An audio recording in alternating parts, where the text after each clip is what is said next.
The smoke rolled thick across the Texas dirt, black and curling like a war signal. A cowboy in a sweat-stained hat flipped a sizzling slab of meat over an open fire pit.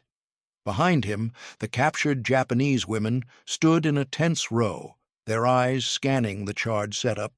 No grill, no tools, no seasoning, just fire, smoke, and hunks of beef on rebar rods. One girl laughed, a short, sharp sound. Another whispered in Japanese, "They're burning it alive." A third held her nose as the grease popped and spit into the dust. To them, it was barbaric, a ritual from cavemen. After all, in the hospitals they'd come from, food meant precision, control, cleanliness. But the cowboys didn't stop. They didn't even look embarrassed. One POW stepped forward, narrowing her eyes. She pointed at the meat, then tapped her nose. "Smells like gunpowder," she muttered. The cowboy grinned and said just one word. She didn't know it then, but that moment would change everything. The truck's brakes hissed like a snake, then exhaled their last breath as the rear gate creaked open. Dust exploded under boot heels. A gust of hot wind pushed the stench of manure and mesquite smoke into the air like a wall. The women flinched before stepping off, one by one, each face sunburnt pale, each uniform hanging from their frames like bedsheets on a line. Their eyes scanned the land, not for barbed wire or towers, but for danger hiding in plain sight. None of them had expected this. Ahead, near a dry patch of land where cattle had once gathered, 4 American men stood around an open fire pit. Not a stove, not a grill, a hole in the ground, ringed with rocks, billowing smoke as thick as war fog. One cowboy leaned down and flipped something over with a piece of rusted rebar. It hissed, sizzled, popped grease like it was alive. It was meat. A slab the size of a child's chest, dark on the outside, raw along the edge. The fire licked at its corners. Another man used a bent spatula to press it down, flattening it into the iron grate as flames jumped at his knuckles. He didn't flinch. Sweat streaked black through the dust on his cheeks. His hat was tilted low, casting his face in shadows. The smell hit the women like a slap. Salt, ash, grease, something iron-rich that curled in their throats. Yuri gagged and turned her face away. One of the other women, Kazue, let out a soft, clipped laugh that didn't sound like humor. "Are they trying to cremate it?" she muttered in Japanese. Another whispered, "No seasoning, no knives, just fire." They weren't wrong. The cowboys didn't measure temperature. They didn't test tenderness. They didn't marinate or slice. They attacked. Fire, meat, spit. That was the recipe. One of the men grabbed a steel pail and dumped more coals onto the pit. Sparks scattered upward in a burst. The flames surged, licking up into the air with a hiss like steam from a bomb fuse. The slab of beef shuddered in the heat. That was the moment it became the thing. The object, the anchor, the absurdity no one could stop looking at. Its surface was blistered and black, but the middle still bled. The juice dripped onto the coals and flared with each drop, releasing thick cords of smoke that wrapped around the women like ropes. Yuri stepped forward, her boots crunching over gravel.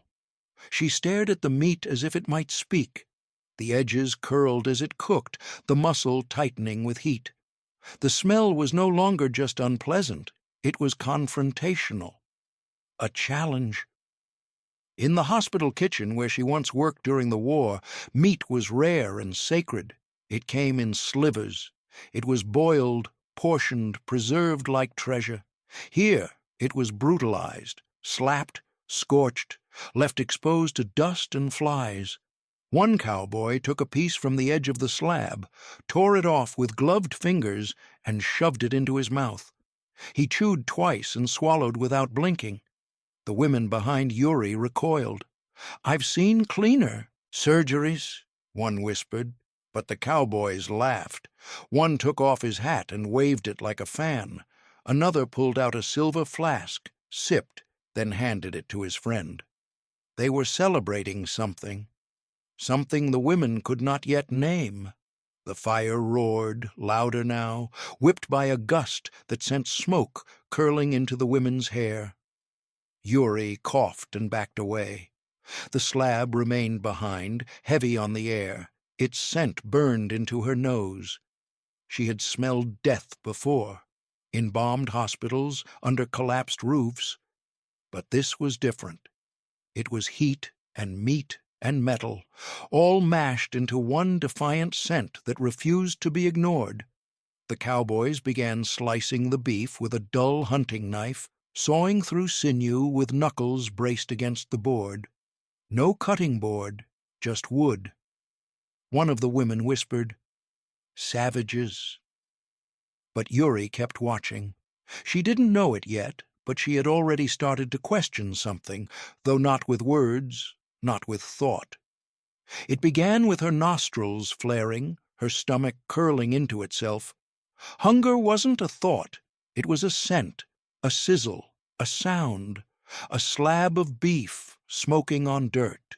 The door to the supply shed groaned as it opened inward, wood scraping over uneven concrete. Yuri ducked inside, blinking at the sharp change in light. The barn-turned kitchen was dim, lit only by sunlight spearing through cracks between the boards. Dust swirled in the shafts like ash in a battlefield wind. A fly buzzed in lazy circles above a rusted tin basin half filled with cloudy water. She stepped deeper in. Her boots stuck slightly to the floorboards. Old grease, maybe. The smell hit her next. Not the sharp, bitter sting of disinfectant she knew from hospital kitchens back in Nagoya, but something cloying and raw, like meat left too long in a hallway. Salt, fat, something sour just underneath. In the corner sat a battered wooden table. On it lay the slab of beef, again. Or maybe another one. It didn't matter. It looked the same. The flesh was deep brown on the outside, but it bled at the edges, pooled juice dripping lazily down the grain of the wood. The steak's surface was uneven, blistered from fire and crisscrossed with black char like a wound cauterized too fast. Yuri didn't move closer. She folded her arms across her chest, fingertips brushing the fabric of the ill-fitting blouse she'd been issued. The buttons didn't align quite right.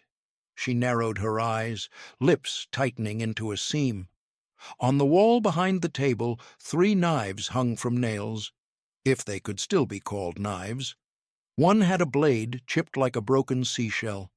Another was so dull the edge reflected light like glass. They looked like tools used for hacking, not cutting. Beneath the knives was a crate. She crouched and flipped back the canvas cover. Inside, canned beans, dented tins of something labeled Spam, salt in a cotton sack tied with twine. No labels in Japanese, no labels that mattered, just food in metal skins. She rose and walked back to the table. The steak was now dripping directly onto the floor, forming a dark puddle that crawled toward her boots. She took a step back. The memory came uninvited. Not a thought, but a ghost triggered by the smell. In the hospital kitchen she had worn an apron stiff from constant bleaching. Her shoes were rubber, not leather. Her hands always smelled of vinegar and starch. Everything had a rule. Rice was weighed. Meat, if they had it, was steamed precisely, cut exactly, served silently. The head nurse used to measure broth salinity with a glass pipette and pinch her lips if it was off by half a grain. Here the cowboys flipped meat like gamblers throwing cards. Yuri rubbed the inside of her elbow, feeling the smoothness of skin where a burn scar used to be before the bombing shattered the roof beams and boiled the water tanks. That scar had faded, but the scent of scorched protein, She never forgot that. Not in the hospital, and not now. A door creaked behind her. She turned to see one of the cowboys saunter in, humming low, a harmonica sticking from his back pocket like a badge of chaos. He glanced at the slab on the table, sniffed the air, then wiped his brow with the back of his hand and said something in English she didn't catch. Then he laughed, loud, unapologetic. Yuri tilted her head and muttered under her breath, "How do they survive this?" She didn't mean the war, she meant the chaos, the mess, the casual violence of cooking that didn't seem to care who was eating or why. There were no aprons here, no measuring spoons, just flame, meat, and people who didn't seem to fear either one. She looked at the slab again. Its skin had dried slightly, shriveled at the edges, still weeping at the center. She imagined slicing it with one of the dull knives. The blade would slip. Tear. Mutilate the grain. The kind of cut that would earn a scolding from the old chef back home. But here, that was the point. The cowboy patted the table as he passed by and whistled. The steak jiggled slightly. Yuri stared at it, arms still folded. That meat was a message. She just hadn't figured out what it was saying yet. The wind shifted sometime after dusk, carrying the thick scent of mesquite smoke through the barn slats like a slow, creeping fog. It coiled low around the women's ankles, where they sat huddled on thin wool blankets, their knees pulled to their chests. Outside, boots scuffed over gravel. A cowboy whistled, off-key and unaware. Then came the sound, slap, wet, heavy. It landed with the finality of a body dropped on concrete.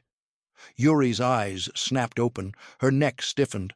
Another girl, Reiko, sat upright too fast, hitting her head on the support beam overhead. She cursed in a whisper and pressed both palms to her ears. The sizzle followed.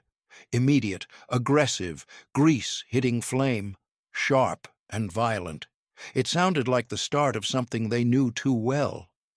One of the younger girls whimpered. "It's firebombs again," she muttered in Japanese, rocking on her heels. "Just like Nagoya." The barn crackled, wood flexing in the cold, hay shifting in the rafters. But all of it was drowned beneath that hiss. Not of danger, but of beef on fire. The air inside thickened with the smell of charred fat and scorched earth. The same slab. It had to be, out there on that grill, or pit, or whatever they called it, blistering over open flame again. The juice would be running now, dropping onto coals, evaporating into the same oily smoke that now crawled up Yuri's throat. She turned her face into the crook of her arm and coughed, low and tight. Laughter echoed outside. The girls stilled, all of them, like prey hearing the click of a predator's jaw. One voice, deep, southern, and amused, called something unintelligible through the darkness. Then more laughter, loose, loud, free in a way that didn't make sense. "It's not even cooked," Kazue whispered, nose wrinkling. "They flip it once and call it done." Another girl replied, "Primitive."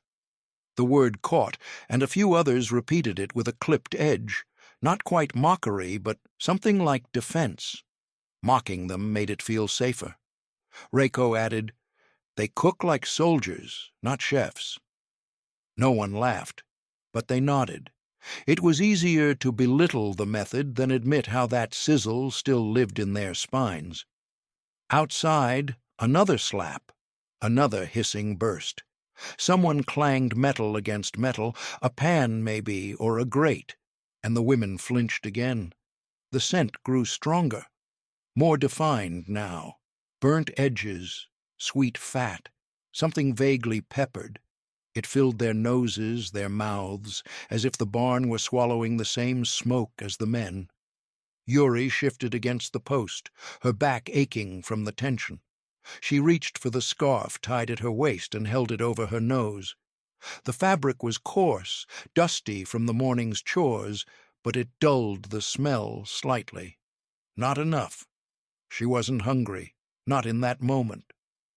Hunger was clean, sharp. This was something else. Confusion wrapped in scent. A memory they hadn't asked for. No one spoke again for a long time. They heard plates clatter, boots stomp. A harmonica started up, warbling a tune that looped the same 5 notes over and over. Then another burst of laughter. One of the cowboys said something fast, clipped, probably a joke. One of the women muttered, "Laughing like they've never heard sirens." Yuri didn't answer. She stared at the wooden slats of the barn wall, watched the shadows flicker as the fire outside grew and danced. Somewhere on the other side of that wood, the slab of beef was reaching its final form.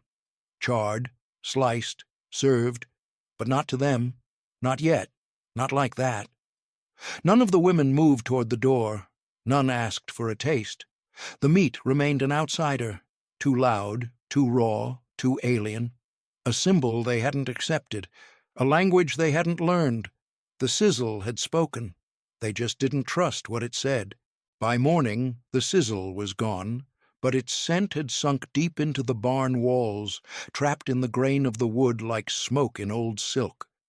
The women rose stiffly from their hay-bedding, brushing straw from their uniforms, blinking in the soft haze of early sun leaking through knotholes. The air was dry and still, but somewhere in the courtyard a spoon clinked against a tin bowl, followed by a low cowboy drawl and the scrape of boots on gravel.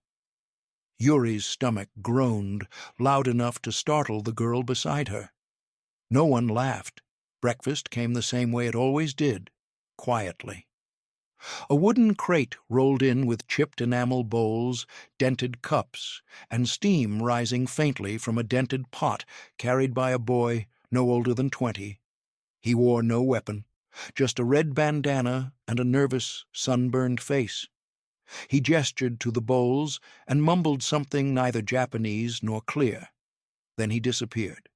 Inside the bowls, grayish stew, beans, potatoes, shreds of meat that clung to the surface like wreckage, a thick slice of bread, hard at the crust, and balanced awkwardly across the rim, a jagged strip of something darker, burnt at the edges, blackened and crisp.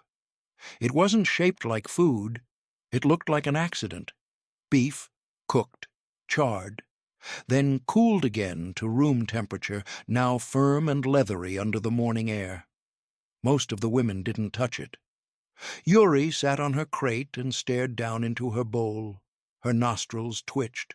The stew had a smell that was hard to define, canned fat and root vegetables, sweet onions and iron. But the meat was something else. The smell was still there, from last night, only colder, heavier now. She poked it with her spoon. It didn't move. She waited. No one else picked theirs up. One woman spooned the beans aside and started on the bread. Another whispered something Yuri couldn't hear, folding the strip of beef inside her napkin and setting it behind her on the floor like a rejected gift. Yuri's stomach growled again. This time, she couldn't ignore it. She reached out slowly and pinched the edge of the meat between 2 fingers. It was rough and stiff like boiled leather, the outside blackened, the inside still a dull brown gray that spoke of fire and haste. It left a grease stain on her thumb. Her lips tightened. Then she brought it to her mouth. Her teeth sank into the corner. The meat fought back, fibrous, chewy, not yielding like the thin ribbons of pork she'd grown up with, nor delicate like mackerel. It tore unevenly, leaving a flap in her hand. She chewed, once, twice. The taste hit hard. Salt, smoke, something bitter near the edge. She almost spit it out. Instead, she chewed again. It wasn't poison, it wasn't rancid, just wrong. Wrong in shape, wrong in heat, wrong in every memory it called up. She swallowed. The heat of the stew helped the rest go down. Beans, thick and pasty, clung to her tongue like glue. She dipped the bread into the broth and ate it in 3 quick bites, jaw working fast. Now. Her hands shook slightly as she wiped her mouth with her sleeve. The meat, what was left, stared up at her like a dare. She wrapped it in the paper lining of the tray and set it on the crate beside her. She didn't know if she was saving it or hiding it. Around her, the women remained silent. Most of their meat still sat in their bowls, untouched. One girl picked hers up between 2 fingers and flicked it onto the floor, where it landed with a dull thump on the dirt. No one picked it up. By midday, flies circled the leftover slabs, cold, greasy, congealed at the edges, but still there, still the same meat, still the same anchor. The first gust came like a slap, sharp and dry, curling under the barn doors and lifting a veil of dust across the floor. The women instinctively turned away from the wind, shielding their faces with sleeves and scarves. The air turned orange. Outside, the sky folded into itself, the sun vanishing behind a wall of rolling grit that howled across the open Texas plains. A dust storm. Boots pounded past the barn. Somewhere, a horse kicked at its stall. Hinges groaned. The air inside turned thick and static, tasting of sand and copper.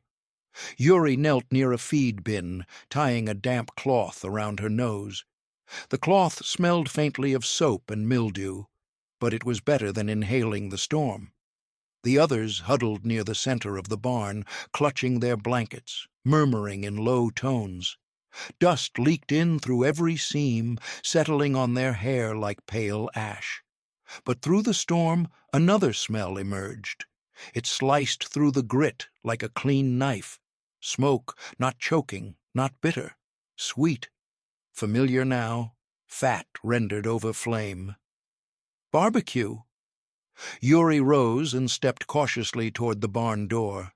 The wooden slats trembled in the wind. She pressed her eye to a crack between the planks and blinked against the sting of dust. Out there, blurred by the storm but steady, were the cowboys, 3 of them. One was crouched beside the pit, fire glowing beneath his knees, poking at the coals with a length of pipe. Another stood bare-chested, his suspenders hanging at his sides, turning a thick slab of beef over the fire with blackened tongs. The meat crackled, dark edges curling upward as juices spit and hissed into the flames. Then came a movement that caught her breath. From a pouch tied to his belt, the cowboy pulled a small tin, scuffed and round, no label, and flipped the lid. With practiced ease, he pinched the white grains between his fingers and sprinkled them over the meat. The salt caught in the firelight, sparkling as it fell. It hissed when it hit the steak. Salt, no ceremony, no prayer, just salt and fire. The meat shifted on the grate, glistening now, coated in a thin sheen of rendered fat. The cowboy sliced off a corner, the knife gliding through with a whisper. He balanced it on the blade and turned. A boy stood nearby, barefoot, maybe 8, maybe 10. His face was speckled with dust, his hands stained with soot. The cowboy handed him the slice without a word. The boy didn't hesitate. He bit in. The meat pulled free easily, and juice dribbled down his chin. He grinned, eyes squinting against the wind. Then he laughed, a short, unguarded burst of joy. No fear, no second-guessing, just food. Yuri stepped back from the door. She stared at the dust dancing through the air inside the barn, then looked at the girls behind her. No one had spoken in several minutes. The storm had stolen their voices, but the smell lingered. It wrapped itself around them, less foreign now, less threatening. It clung to their sleeves, soaked into their blankets. A scent, once mistaken for burning bodies, now smelled like lunch, like something shared. Yuri touched her scarf again. The fabric was damp, but the faint scent of beef clung to it. She didn't recoil. A few feet away, Reiko shifted closer to the wall. "Still burning it," she murmured, voice muffled. Kazue nodded, but her tone had changed. "At least they're not wasting it." No one mocked it this time. Outside, the wind began to slow. Dust settled in the courtyard. The sky brightened by degrees. And somewhere beyond the door, the slab of beef, crisped, salted, carved, continued to cook. No longer a weapon. Now, a ritual. The morning after the storm, the world looked rinsed. Dust clung to the undersides of rafters and settled like chalk on the barn floor, but the air was clearer, damp with dew, not grit. The sun hadn't burned through the haze yet. A line of smoke still drifted from the fire pit outside, thin and white, curling above the low wall like incense. Yuri stood near the barn door, sleeves rolled to her elbows, watching the embers pulse like slow heartbeats. The fire had already been built back up. It licked at the blackened iron grate, beneath which sat a pan crusted in soot. She recognized the same cowboy from before, the one who salted the steak like it was second nature. He was already cutting new meat, thick slabs slapped onto butcher paper and dusted with black pepper. He looked up. His face was red from sun and fire, but his eyes were calm. He beckoned. Yuri froze.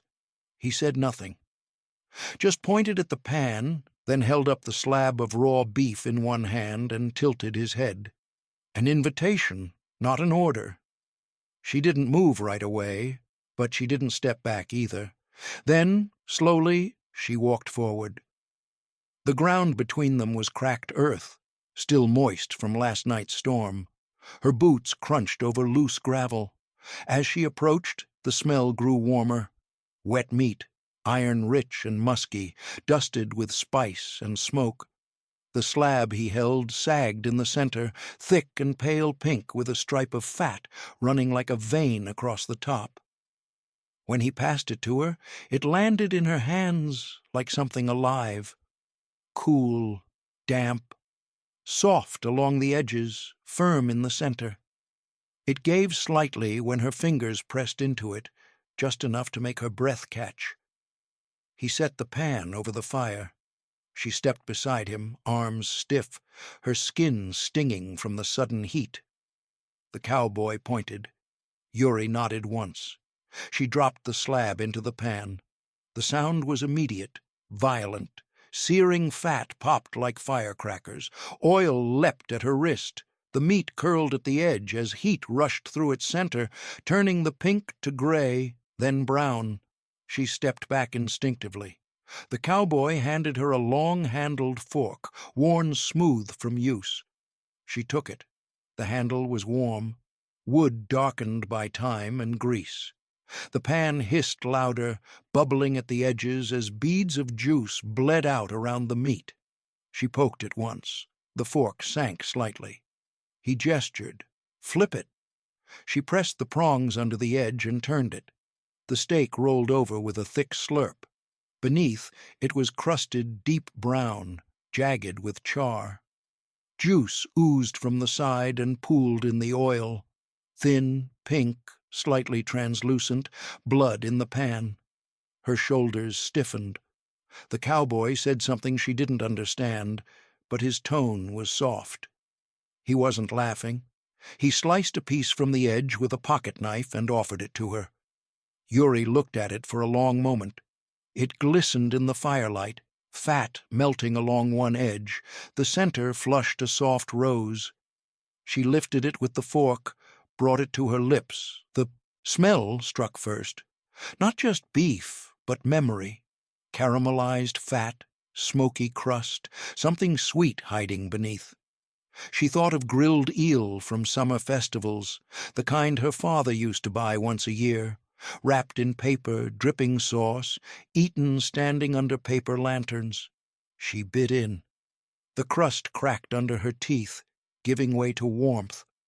The salt hit first, followed by a slow bloom of umami so deep it silenced everything else. Her throat worked twice before she realized she'd swallowed. She didn't speak, she didn't nod. But her face changed. The line between her brows eased, her jaw unclenched. She looked at the pan again, still bubbling with blood and fire, and for the first time, she didn't look away. By the time the stars came out, the fire was just a dull glow ringed in cracked stone, its breath shallow and slow. The air had cooled, pulling the smell of char inward. No longer wild smoke, but something softer, like warmth clinging to cotton. The women gathered on crates and overturned buckets around the pit. No one was ordered to. No one spoke. The cowboy who'd handed Yuri the fork earlier now sat a few feet away, chewing slowly, elbows on knees. He didn't watch them, just poked at a wedge of wood with his boot. Between them sat the slab, or what was left of it, no longer the grotesque blackened monstrosity they'd once whispered about. Now it was halved, its edges clean from knife marks, steam still curling from its center. It rested on a cutting board, darkened by years of grease and salt, the grain swollen with history. A few slivers had been laid out on tin plates. No utensils, just fingers and firelight. Yuri held a strip in her hand. She turned it between her fingers before taking another bite. The crust flaked slightly. Inside it was softer than earlier, still firm, but familiar. The meat didn't resist now. It gave way with warmth. Next to her, Reiko bit into her piece without flinching. Her fingers trembled just slightly, but she didn't stop chewing. One of the older women, Akiko, held her food in both hands, elbows tucked in like she might drop it. She blinked quickly after each bite, wiping her mouth with the corner of her sleeve. No one asked what it was. No one said it tasted good. But no one set it down, either. The slab sat like a centerpiece, not decorative, not sacred, but accepted. A thing once feared, now divided. Part of the table, part of the night. Yuri wiped the blade of the long kitchen knife with a folded cloth. The cloth had been white once, now streaked with brown and pink. She moved slowly, deliberately. The knife's edge had dulled from use, but it still caught the light when turned just right. She cleaned the groove along the spine, then the handle, then set it beside the fire as if placing something down with reverence. The silence held. Not awkward, not tense, just quiet. Even the cowboys didn't speak. One hummed low under his breath, something slow and unrecognizable. Another tossed a twig into the coals, then leaned back with his hat over his face. The only sounds were chewing, fire crackling, and the occasional clink of metal on enamel. Yuri looked across the fire at one of the younger girls, Keiko, who had barely touched her plate. She was holding her notebook now, small and cloth-bound, its edges fraying. With her finger, she traced a character onto the cover in the dust. Then she flipped it open and wrote something. The scratch of pencil on paper was faint but unmistakable. Yuri leaned slightly. Keiko, without looking up, tilted the page. Beef. The fire flickered. Someone laughed. Not loud, not mocking, just a breath that escaped without permission. It vanished into the night as quickly as it came, but it wasn't chased away. A few feet away, Akiko tilted her head and, in halting English, asked, "What? Spice?" The cowboy looked up, squinted, then scratched his chin. "Paprika," he said. The word meant nothing, but the sound of it settled warmly between them like another kind of fire. The meat was almost gone now. Only a strip or two remained. The slab, once monstrous, had become memory, warm, shared, vanishing bite by bite into the mouths of girls who, until now, hadn't believed their hunger was allowed to speak. The next evening came with a sky the color of faded denim, stretched wide and empty. The air was warmer, the dust low. In the yard, near the fire pit now cleaned and rearranged, something had shifted. There was no line of cowboys tending the flame this time. It was the girls. Yuri stood with her sleeves rolled, knife already in hand. Her apron, borrowed from the barn's tack room, was speckled with grease and ash. Her hair was pulled back tight. In front of her, a raw slab of beef, thick, pale red, marbled with veins of white, lay across a cutting board, weighted down with a rock to keep it steady. Next to her, Reiko peeled onions with blistered fingers, dropping the skins into a rusted bucket. The sharp scent cut through the smoky air. A small pile of quartered bulbs grew at her side, the slices clean and even, the knife flashing in the sun. Someone laughed. Keiko, again, as she tried to imitate the cowboy's salt flourish from memory. She tossed the grains into the air, most of them missing the meat and tumbling into the dirt. The others laughed with her, not cruelly, genuinely. There was no mockery this time, no wrinkled noses, no mumbled curses in Japanese. No one stepped back from the fire. The pit had changed, too. The rocks had been realigned into a tighter ring. The iron grate had been scrubbed with steel wool until the worst of the black had lifted. The old pan was there, cleaned, dented but proud, warming beside a pile of dry kindling. The meat sizzled as it hit. They didn't jump at the sound now. They leaned closer, watched, listened. Juice bled out from the edges of the steak and hissed in the oil. The fire flared briefly, licking up the sides of the pan, casting orange glints against the women's faces. Yuri bent low, tilted the pan, then let it settle. Her hand moved without hesitation now. She reached for the salt. No one had to tell her how much to use. She pinched the grains and scattered them across the top in a wide arc, just like she'd seen. A few girls clapped. One mimed the same move, exaggerated, laughing as the crystals fell onto her own sleeve. Across the yard, a cowboy approached, hands in his pockets. He stopped at the edge of the scene. He watched. Yuri noticed him, but didn't move. Her eyes flicked toward his boots, then up to his face.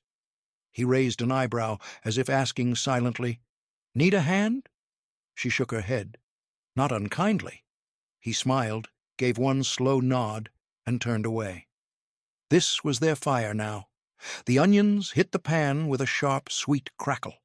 The smell transformed instantly, smoke mixed with sugar, meat, fat with spice. Someone fanned the flames with an old feed sack. Another passed around tin plates, careful not to touch the surface with dirty fingers. The girls moved like a team, their feet shuffled around the pit with quiet purpose. They didn't speak much, but everything was said in looks and gestures, a glance, a smirk, a nod.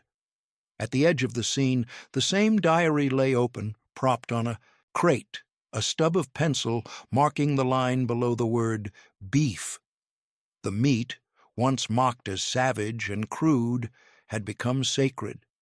Not in a spiritual sense, but in muscle memory, in repetition, in ownership. Yuri sliced the steak into strips, placed 3 onto a plate, and handed it to Reiko.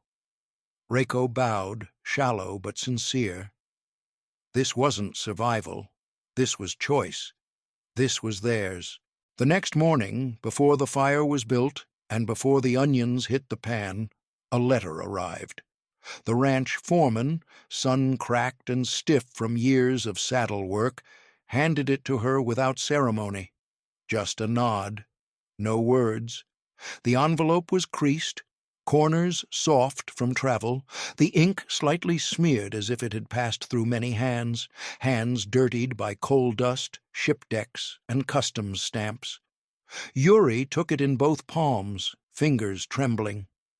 The paper was lighter than the knife she used the night before, but it carried weight. Dust clung to its fold, catching in the sweat on her thumb. She walked to the barn alone. The others watched, but said nothing. Inside, it was dim. The light filtered in through cracks in the wood, drawing stripes across the floor like a cage. She sat on a hay bale, legs tucked tight, and opened the envelope. The handwriting was careful, her mother's. Ink faded at the edges. "We wait in line every third morning now. The rice is gone. Some boil roots and leaves. Your uncle traded a blanket for half a fish. I dreamed you came home and brought grilled eel like your father used to buy. You were wearing red. You looked healthy." Yuri pressed the paper to her face. It smelled faintly of dust and the inside of an envelope. Her stomach tightened.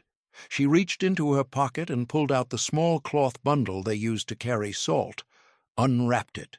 Inside was a strip of steak from the night before, wrapped in clean parchment, tied with twine. It was still warm. She unfolded it slowly. The meat glistened.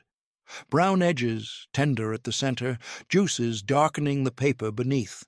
The smell rose, wood smoke, char, and something deeper, rich, heavy. It clung to her nose and pulled her backward and forward at once.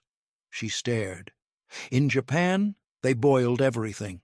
Nothing bled, nothing crackled, and here, this. She raised it to her lips. The first bite broke her. Salt, fat, flesh. It filled her mouth, flooded her senses. Her jaw clenched around the flavor. Her eyes stung. Her fingers tightened around the edges of the paper until the juices seeped through. She chewed slowly.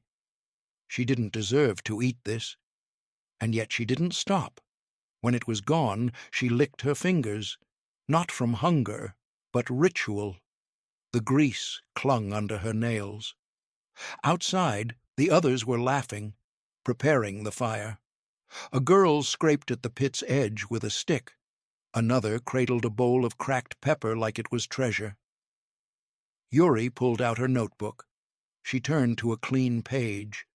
The pencil hovered. Then she began to write. "Mother, the Americans cook like animals. No order, no measure. They use their hands. Their knives are dull. Their pans are black with years of soot. The meat hisses like it's alive when it hits the fire. They don't measure spices. They toss them like they're feeding a storm. They eat outside, with smoke in their eyes, with dirt on their boots." She stopped. The pencil hovered again.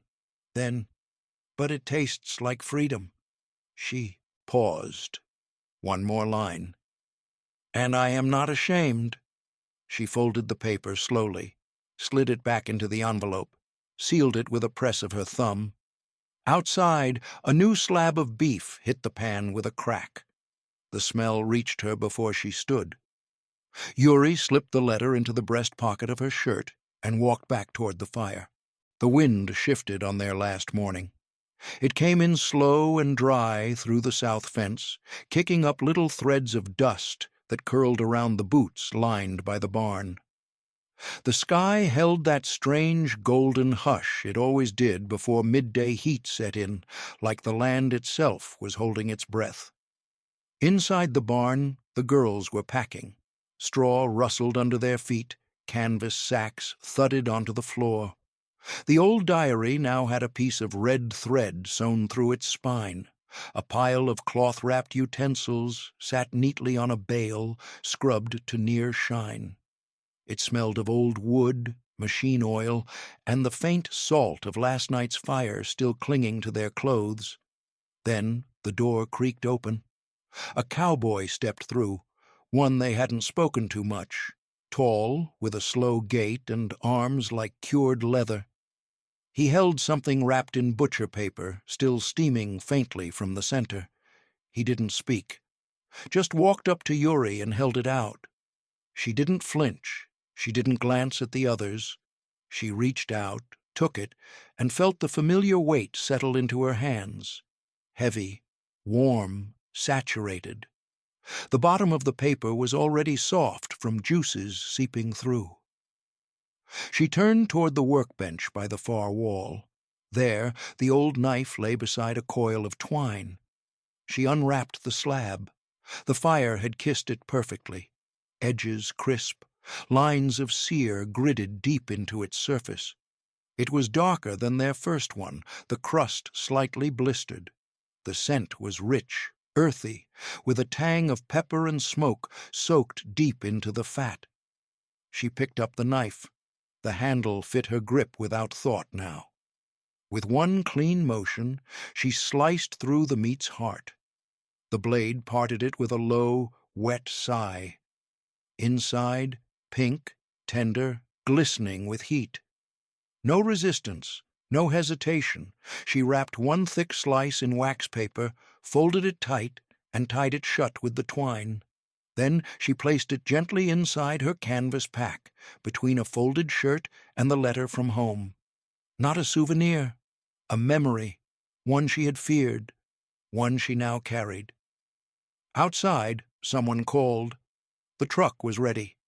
The rest of the slab, still warm, was placed on a tin plate and set in the center of the barn floor.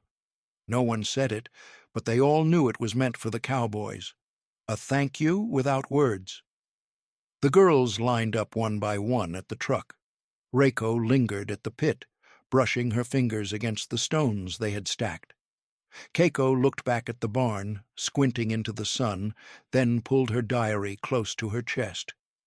Yuri climbed up last. As the engine sputtered to life, one of the Cowboys laughed, deep and lazy, then said something to his friend. She couldn't understand the words, but the sound of it struck her.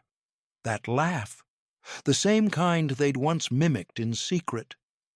Now it echoed like warmth through the dry air.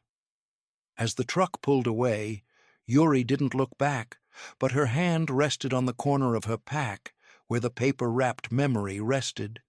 She could feel the faint heat, still trapped inside. Not a monster anymore. Not foreign, just food, just fire, just something learned, just something kept. If this story surprised you or made you feel something unexpected, like a POW tasting steak for the first time, please like the video and drop a comment below telling us where in the world you're watching from. We'd love to hear your story.